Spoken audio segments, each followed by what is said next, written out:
চীনে উচ্চশিক্ষায় সেপ্টেম্বর 2025 ইনটেকে আপনি কি মিস্টেক করলে আপনার একটা ভালো স্কলারশিপ সহ আপনার অ্যাডমিশন নাও আসতে পারে, অথবা একটা স্কলারশিপ পেয়েছেন বাট একটা ভালো ভার্সিটি না আসতে পারে, অথবা অ্যাডমিশন পাওয়ার পরও কি কারণে বা কি করলে আপনার ভার্সিটি থেকে JEE আটকাতে পারে বা না আসতে পারে।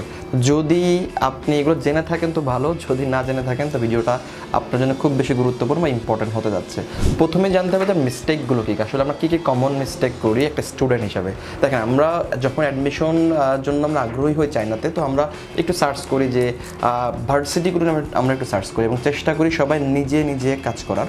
এবং এর বাইরে কিন্তু আপনার কাছে অপশান বলতে কোনো সিনিয়র বড় ভাই যার অভিজ্ঞতা আছে কাজ নিয়ে, বা অথবা কোনো প্রতিষ্ঠান বা এজেন্সি যেটা এগুলোর সাথে রিলেটেড। তো আমরা যদি মিস্টেকের কথা বলি, তাহলে মিস্টেকটা মেইনলি এই ক্ষেত্রে হয় যে ক্ষেত্রটা আসলে যার অভিজ্ঞতা বা এক্সপিরিয়েন্স নাই, যেটা আপনি, বিকজ আপনি টোটালি নিউ এই সেক্টরে এবং আপনি নিজে অ্যাপ্লাই করছেন, তো আপনার এই মিস্টেকগুলো হতে পারে। বাট যে প্রতিষ্ঠান বা যারা এক্সপিরিয়েন্স যারা করছে কাজগুলো, তাদের ক্ষেত্রে এগুলো খুব একটা আসলে হয় না, বিকজ তারা অলরেডি পরিচিত, তো তারা অলরেডি জানে যে কী প্রসিডিউরে কখন কোনটা আগাতে হবে। তো এখন মেইনলি হবে যদি আপনি নিজে অ্যাপ্লাই করেন বা যদি আপনি ভেবে থাকেন আপনি নিজে অ্যাপ্লাই করতে চাচ্ছেন, তাহলে খুব বেশি ইম্পর্টেন্ট আপনার জন্য।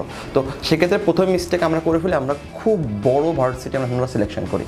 আমরা চায়নাতে মনে করি ভার্সিটি বলতে হয়তো বা ওয়ার্ল্ডের টপ লাইক চায়নার টপ 10ই মনে হয় শুধু ভার্সিটি, চায়না আর কোনো ভার্সিটি নাই। বাট আপনাকে জানাই দেওয়া ভালো, চায়নাতে টোটাল পাবলিক ইউনিভার্সিটি বা প্রতিষ্ঠানের সংখ্যা 2700-র উপরে, 2700, 2700-র বেশি প্রতিষ্ঠান চায়নাতে আছে যেগুলো পাবলিক, এবং এইগুলোর মধ্যে সবগুলো কিন্তু আবার ফরেনার স্টুডেন্ট নেয় না, এবং যারা ফরেনার স্টুডেন্ট নেয় এবার সবগুলো কিন্তু স্কলারশিপ প্রোভাইড করে না।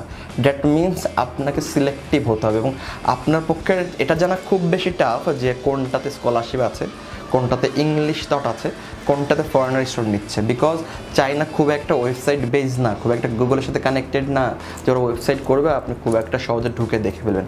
এমনও আপনি ওয়েবসাইট দেখবেন যেটা 2023 সালে হয়তো বা লাস্ট আপডেট দেওয়া, 2013-14 সালে আপডেট দেওয়া, আবার অনেক প্রতিষ্ঠান তাদের ওয়েবসাইটে ঢোকেই না। তো এটা আসলে এনজয় করা টাফ। তো এরপরও কিছু পপুলার বা কিছু পরিচিত ভার্সিটি থাকে যেগুলোতে আসলে খুব সহজে আপনি ইনফরমেশন নিতে পারবেন। সেটা হতে পারে ওয়েবসাইট থ্রু, বিভিন্ন ব্যক্তি বা কোনো বিভিন্ন গ্রুপের মাধ্যমে। তো মিস্টেক সবার আগে নাম্বার 1 আমি বলবো যে আমরা মিস্টেক করি, আমরা শুধুমাত্র ফোকাস করি টপ ইউনিভার্সিটি। আমরা আসলে ফোকাস করি না আমার প্রোফাইলকে। আমরা মনে করি যে আমার এই প্রোফাইলে সবাই মনে নেবে, লাইক আমি টপ সার্চ দিচ্ছি, সিংহুয়া ইউনিভার্সিটি আসতেছে, পেকিং ইউনিভার্সিটি, ফুদান ইউনিভার্সিটি, এইগুলো আসতেছে। আমি ভাবি এখানে পড়াশোনা না পড়লে হয়তো বা কেন যাবো চায়নাতে বা কেন যাওয়া দরকার। টোটালি মিস্টেক, টোটালি ভুল। আপনাকে বুঝতে হবে পেকিং, সিংহুয়া, ফুদানে এইগুলোর কিন্তু রিকোয়ারমেন্ট আপনার সাথে মেলে কিনা। ম্যাক্সিমাম শিক্ষার্থী এগুলোর সাথে মেলে না, এবং ব্যাচেলার প্রোগ্রামের ক্ষেত্রে আমি মেইনলি বলবো। তো আপনাকে অপশন রাখতে হবে, আপনাকে অবশ্যই চায়নাতে অ্যাডমিশন নেওয়ার জন্য আপনাকে মাথায় রাখতে হবে আপনি 1টা 2টা 3টাতে অ্যাপ্লাই করে আপনি গ্যারান্টেড বা কনফার্মেশন পাবেন না। আপনাকে যত বেশি মাল্টিপল অ্যাপ্লাই করতে হবে, 5টা 6টা 7টা 8টা। আমরা এমনও শিক্ষার্থী আছে যাদের জন্য আমরা 10টা প্লাস 11-12টা করে অ্যাপ্লিকেশন করেছি, বিকজ তার রিকোয়ারমেন্ট হাই, তার আশা বেশি। তো তাদের জন্য আমরা চেষ্টা করি যত পারি মাল্টিপল একটা অপশন ক্রিয়েট করতে। অনেক শিক্ষার্থীর জন্য আমার আছে, আমি এখনও মনে পড়ে আমি 13টা বা 14টা অ্যাপ্লিকেশন করেছি আমি। আবার অনেকের জন্য আছে যে 3-4টা অ্যাপ্লাই করলে হয়ে যায়, এটা প্রোফাইল বুঝে। সেকেন্ড মাথায় রাখতে হবে আপনাকে স্কলারশিপ। আপনাকে এটা বুঝতে হবে যে সকল ইউনিভার্সিটি সমান স্কলারশিপ প্রোভাইড করে না। তো আপনাকে আলাদা করে সেগ্রিগেট করতে হবে আপনি কেমন স্কলারশিপ চাচ্ছেন। এখন চাওয়া বলতে আমরা তো সবাই এক বাক্যে বলি চায়নাতে পড়তে যাব, ফুল ফ্রি ছাড়া কেন যাব, ফুল ফ্রি না দিলে যাব না, অন্য কান্ট্রিতে যাব। ভাই ব্যাপারটা টোটালি এমন না। চায়নাতে স্কলারশিপ দিচ্ছে মানে এই না সবার জন্য ফুল ফ্রি দিচ্ছে, পুরো সবার জন্য বেটা দিচ্ছে, এমন না। আবার এমন না যে সবাই পাবে।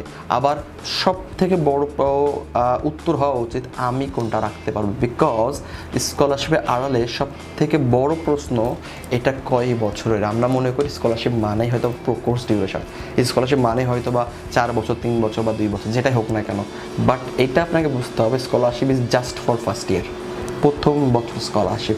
আপনি যে ফুল ফি বা স্টাইপেন্ড যেটাই পাচ্ছেন না কেন প্রথম বছর, আপনাকে জেনে নিতে হবে ওই ইউনিভার্সিটির স্কলারশিপ কন্ডিশন কি, আপনি রাখতে পারবেন কি না, বা নেক্সট 3 ইয়ার্স বা নেক্সট ডিউরেশন বা নেক্সট ইয়ারগুলো আপনার সাথে সাংঘর্ষিক হচ্ছে কিনা। এমন অনেক ইউনিভার্সিটি আছে বা এমন অনেক উদাহরণ আছে প্রথম বছর খুব ভালো স্কলারশিপ দিবে, সেকেন্ড ইয়ার আপনাকে 2 লক্ষ 3 লক্ষ টাকা পর্যন্ত পেমেন্ট করতে হবে। এমন অনেক ইউনিভার্সিটি আছে যারা প্রথম বছর ফুল ফ্রি দিবে, সেকেন্ড ইয়ারে আপনাকে 5 লক্ষ টাকা আপনাকে ডিপোজিট করতে হবে। তো এই ইনফরমেশান নিউজগুলো আপনি কখনোই ওয়েবসাইটে পাবেন না। এই ইনফরমেশন নিউজগুলো আমার মনে হয় মার্কেটে খুব একটা ব্যক্তি জানে না, বা জানলেও খুব একটা বলতে চায় না। তো আপনাকে এই ধরনের বিপদে আপনাকে এড়াতে হবে। তো দেখা গেছে আপনি যদি এই সকল জায়গাতে পেপারসে যদি খুব লাফান, খুব খুশি হন, যাওয়ার পরে কিন্তু আপনার জন্য কিন্তু প্রবলেম। এমন শিক্ষার্থী এমন উদাহরণ আছে যারা প্রথম বছর যাওয়ার পর সেকেন্ড ইয়ারে যখন তারা আলটিমেট যাওয়ার পর জানতে পারছে যে এখানে রিকোয়ারমেন্ট আমি মিলাতে পারবো, এটা হবে না, তখন তারা দেশে ব্যাক করছে। তো আপনি চিন্তা করেন, আপনি একটা শিক্ষার্থী খুব স্বপ্ন নিয়ে যাচ্ছেন, আপনার পরিবার পাঠাচ্ছে, আপনি সার্ভাইভ করতে না পারেন, যদি দেশে ব্যাক করা লাগে বা দেশে ব্যাক করে আপনি আদৌ আপনার জায়গা থেকে বেস্ট আউটপুটটা দিতে পারবেন কিনা, বা সামাজিকভাবে আপনি হেয় প্রতিবন্ধ হবেন কিনা। তো এইগুলো আসলে মেইন ব্যাপার চায়নাতে।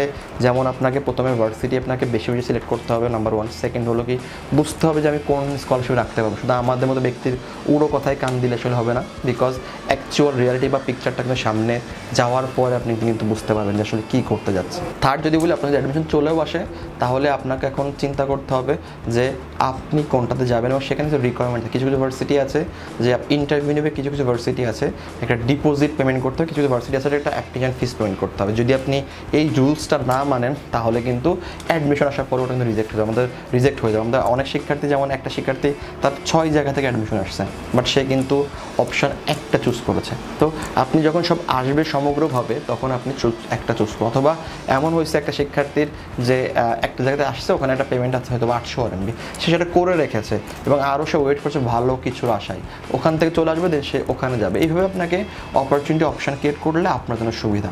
তো যদি এইভাবে চিন্তা করেন, তাহলে চায়না আপনার জন্য ভালো হতে যাচ্ছে, বিকজ আপনার এক্সপিরিয়েন্স ওখানে যে খারাপ হবে না আশা করি। যদি আপনি খুব বেশি আবেগপ্রবণ, খুব বেশি আশা, খুব বেশি এক্সপেকটেশন রাখেন, তাহলে দেখা গেছে কি ফার্স্ট ইয়ার যেটা পাচ্ছেন সেটাই শেষ, second year, third year, fourth year আপনাকে সার্ভাইভ করতে হবে। সার্ভাইভ করে টিকে থাকতে না পারলে ফাইন্যান্সিয়ালি বড় একটা অঙ্ক পেমেন্ট করতে হচ্ছে। টিকে থাকতে পারলে তো আলহামদুলিল্লাহ। চায়নাতে আসলে স্কলারশিপ ধরে রাখা খুব একটা কঠিন না, আবার অনেক বেশি কঠিন যদি আপনি ওই পলিসিটা বুঝতে না পারেন। তো আমি সবাইকে সবসময় বলি, প্রথম বছর কিন্তু একটা জায়গার সাথে ইউজড হতে সময় লাগে, পরিচিত হতে সময় লাগে, পরিবেশ বুঝতে সময় লাগে। তো এটার জন্য বেটার এমন একটা স্কলারশিপ নেওয়া প্রথম বছর যে এটা আপনি রাখতে পারবেন। যদি রাখতে পারেন তো ভালো, আবার এমন স্কলারশিপ প্রথম বছর নিয়েন না যেটাতে যাওয়ার পরে খুব বেশি আপনার প্রেশার পড়বে, খুব বেশি মানুষেরও চাপ পড়বে। আলটিমেটলি বিদেশে কিন্তু আপনি যাচ্ছেন শুধুমাত্র পড়তে না, সাথে কিন্তু যাচ্ছেন একটা অপরচুনিটির জন্য, একটা ভালো একটা সুযোগের জন্য। তো সারাদিন যদি বইয়ে পড়ে বইয়ের মধ্যে মুখ বুঝতে হয়, তাহলে আমি বলবো ভাই বাংলাদেশে বসে বিসিএসের প্রস্তুতি নেন, এটা বেটার। বিদেশে যাচ্ছেন নট অনলি এডুকেশন, সাথে আপনার এনভায়রনমেন্টাল যে ফ্যাসিলিটিস আছে, পরিবেশগত সুযোগ সুবিধা, বা যদি বলি কালচারাল সুযোগ সুবিধা, বা ওই কান্ট্রির অ্যাডভান্টেজগুলো নেওয়ার জন্য। তো সেই সাথে কিন্তু দরকার ফ্রেশ থাকা, দরকার মেন্টালিভাবে চাপ কম থাকা। তাহলে কিন্তু আপনি যেমন অ্যালং উইথ ইয়োর এডুকেশন, আপনি কিন্তু আপনার বাকি কাজগুলো কিন্তু স্মুথলি করতে পারবেন। তো যদি এবার চিন্তা করেন, তাহলে আমি বলবো চায়না পর্যন্ত একটা ভালো সিদ্ধান্ত হতে যাচ্ছে, এবং অবশ্যই চায়না থেকে আপনি একটা ভালো আউটপুট নিতে পারবেন। চায়না উচ্চ সেখানে যদি আপনার আরও কোনো আগ্রহ বা প্রশ্ন থাকে, আপনি চাইলে আমাদের সাথে যোগাযোগ করতে পারেন, আমাদের অফিসে আসতে পারেন। আমরা ওয়াইডিওয়ার কনসালটেন্সি 6 বছর বেশি সময় চায়না বিভিন্ন ইউনিভার্সিটি স্কলারশিপ নিয়ে কাজ করে আসছি। আশা করি আপনার উচ্চশিক্ষার জার্নি WWC সাথে শুভ হবে। ভালো থাকবেন, আসসালামু আলাইকুম।